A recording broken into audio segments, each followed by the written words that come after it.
Ibu mertua mendorong menantu perempuan yang menjelang melahirkan ke dalam sumur. Seketika menghilang tanpa jejak, dia berbalik dan pergi menuju rumah. Sekarang sudah baik, tampaknya. Anak laki-laki akan kembali seperti dulu. Setiap hari menemani saya berbicara, memijat punggung saya. Ibu mertua Zhang Guiying berbisik pada dirinya sendiri. Setibanya di rumah, tangan Zhang Guiying tidak bisa berhenti bergetar. Dia bangkit dan menutup jendela rapat-rapat. Sepertinya dengan cara ini, suara dari dasar sumur di dekatnya bisa terhalang. Pukul 3 sore, anak laki-laki Liu Kai pulang kerja, membuka pintu rumah, dan tidak melihat Chen Xiuqin. Hatinya berdesir kaget. Di mana Ma Xiuqin? Saya menyuruhnya untuk istirahat di rumah pagi ini. Jangan keluar. Zhang Guiying menghindar dengan tatapan matanya, mengangkat cangkir teh di meja dan mencicipinya. Terlalu panas hingga lidah terasa kebas. Dia kembali ke rumah orang tua. Katanya rindu ibunya. Kembali ke rumah orang tua. Liu Kai mengernyitkan dahi.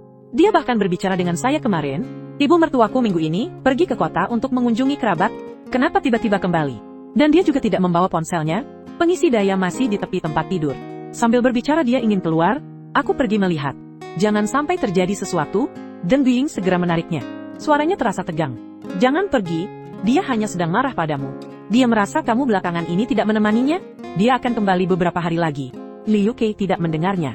Dia melepaskan tangannya dan berjalan keluar ke halaman. Dia menemukan beberapa potongan kain yang berserakan di dekat sumur, di sudut halaman. Itu adalah kain dari gaun hamil yang dikenakan Chen Xiuqin pagi ini. Hati Liu Kai langsung terjatuh ke dasar jurang. Dia secara naluri berlari ke tepi sumur, menunduk di tepi sumur dan berteriak. Xiuqin, apakah kau di dalam? Dari dasar sumur terdengar jawaban yang lemah, dengan dingin yang basah. Yu Chai, tolong selamatkan aku. Air mata Liu Kai langsung mengalir. Dia tidak sempat mencari alat. Dia melepaskan sabuk dari pinggangnya. Dia berlari kembali ke dalam rumah. Dia mencari tali penggantung baju. Dia menghubungkan beberapa tali bersama-sama.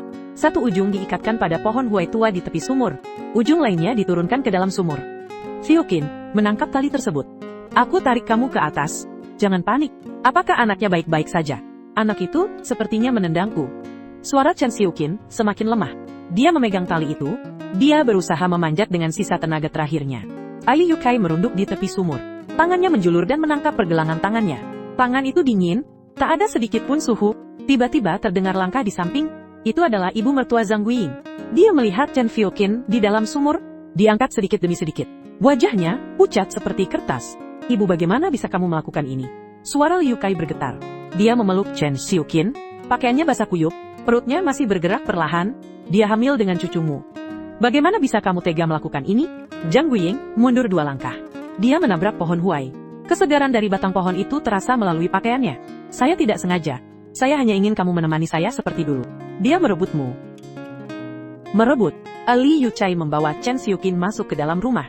Suaranya dipenuhi dengan kekecewaan. Ibu saya tidak pernah direbut oleh siapapun. Saya adalah anakmu. Dia juga suami Xiuqin. Bahkan, saya adalah ayah dari anak itu. Apakah kamu merasa saya mengabaikanmu? Karena kamu terus mengurung dirimu di masa lalu. Tidak mau menerima Xiuqin sebagai bagian dari keluarga. Dia bangun setiap pagi untuk memasak telur untukmu. Malam hari, dia membuatkan air untuk merendam kaki. Kamu tidak pernah melihatnya?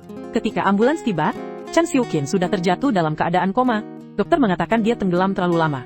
Ditambah lagi, ada risiko persalinan prematur. Karena kedinginan, perlu segera dilakukan operasi. Liu Kai menunggu di luar ruang operasi semalam. Zhang Qing duduk di bangku panjang di lorong. Melihat langit di luar jendela, mulai terang sedikit demi sedikit. Beberapa jam kemudian, operasi cesar darurat melahirkan seorang bayi laki-laki. Untungnya, anak itu sangat sehat. Suara tangisan keras. Liu Kai membawa anak itu ke ruang perawatan. Hou Xiuqin melihatnya dan berkata, pelan. Jangan terlalu menyalahkan ibu. Dia mungkin terlalu takut. Liu Kai tidak berkata apa-apa. Dia berjalan lambat ke ujung koridor. Tanpa berkata 2 kali, dia menelpon polisi. Dia tahu, ada beberapa kesalahan. Tidak bisa hanya karena takut lalu diampuni. Mengalami untuk pertama kalinya, mungkin akan ada kesempatan berikutnya, seperti retakan di dinding sumur. Meskipun air hujan bisa menghapus sementara, retakan itu akan selamanya ada. Hari ketika Zhang Guiying dibawa pergi.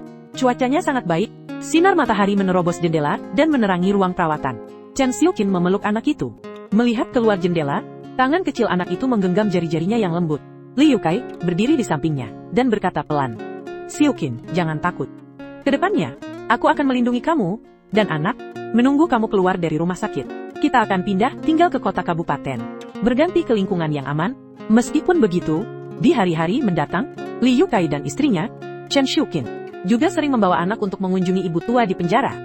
Membiarkan ibu merasakan kehangatan kasih sayang keluarga dan perasaan stabil yang tidak ditinggalkan, menyadari bahwa cinta tidak bersifat menguasai, keluarga harus saling menerima, cara yang ekstrim hanya akan membawa dampak bagi semua orang.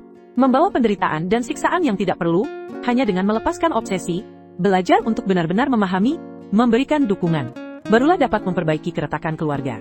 Membiarkan kasih sayang keluarga kembali hangat dalam penerimaan, membiarkan setiap orang menikmati kebersamaan dalam ketenangan. Cerita telah berakhir. Terima kasih atas pendengaran Anda. Sampai bertemu di episode berikutnya.